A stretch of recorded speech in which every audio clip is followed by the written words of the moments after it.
আজকের রেসিপি হচ্ছে বিট আর শিমের সর্ষে ঝাল। সঙ্গে থাকো, দেখতে থাকো এটা আমি কিভাবে বানালাম। আজকে তোমাদের জন্য যে রেসিপিটা নিয়ে হাজির হয়েছি ওটা হচ্ছে বিট আর শিমের সর্ষে বাটা দিয়ে ঝাল। এটা অসাধারণ একটা রেসিপি, আর শীতকালে গরম ভাতে তো বুঝতেই পারছো।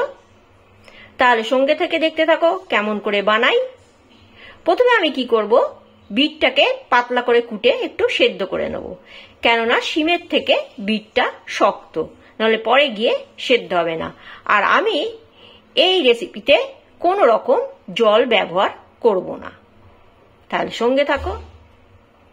রেসিপিটা শুরু করছি। প্রথমে আমি কড়াই বসিয়ে তার মধ্যে দিয়ে দেবো সর্ষের তেল। বড় চামচের 1 চামচ মতো সর্ষের তেল দিলাম।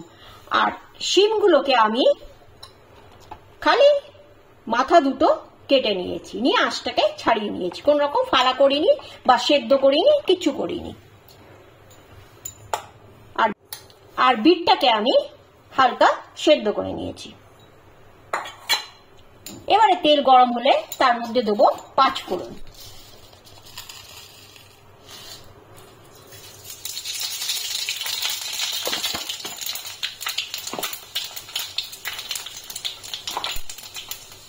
দিয়ে আমি শিমগুলো দিয়ে দেবো।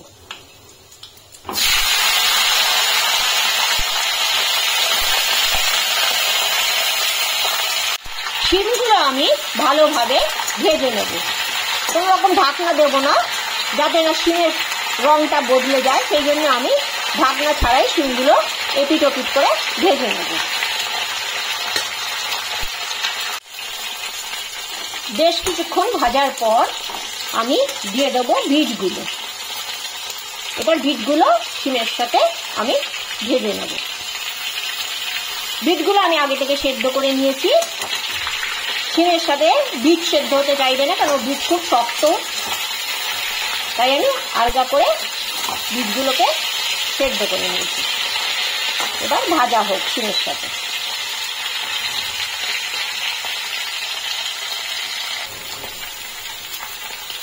দিয়ে দেবো পরিমাণ মতো লবণ,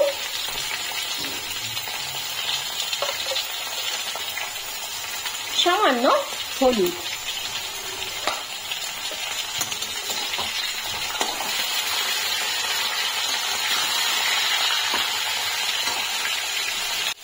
মোটামুটি আমার শিম আর বিট ভাজা হয়ে গেছে।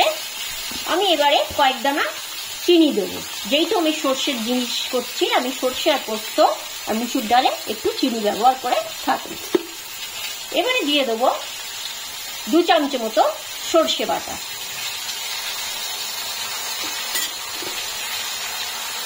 কাঁচা লঙ্কা দিয়ে আমি এটা কালো সর্ষে বেটে রেখেছি।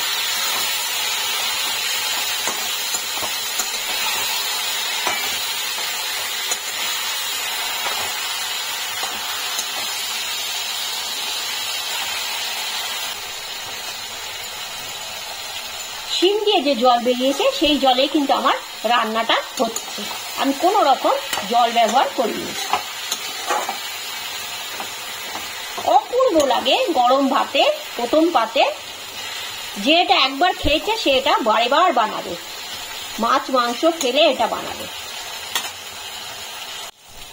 এবারে উপর দিয়ে দেবো 2-3টে কাঁচা লঙ্কা।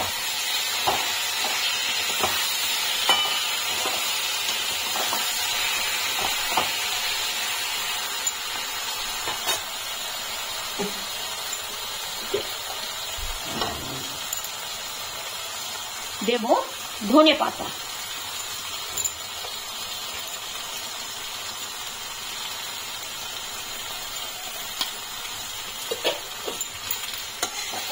আমার কিন্তু মোটামুটি ভাবে রেসিপিটা তৈরি হয়ে গেছে। এবার গরম ভাতে এটা পেলেই ব্যাস, একবারে অমৃত।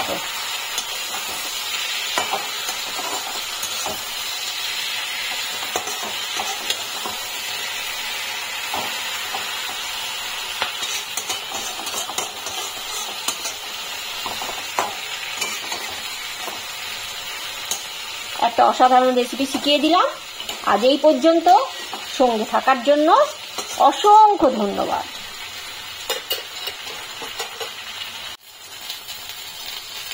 এবার উপর দিয়ে সামান্য সর্ষের তেল দিয়ে এটাকে আমি নামিয়ে নেব।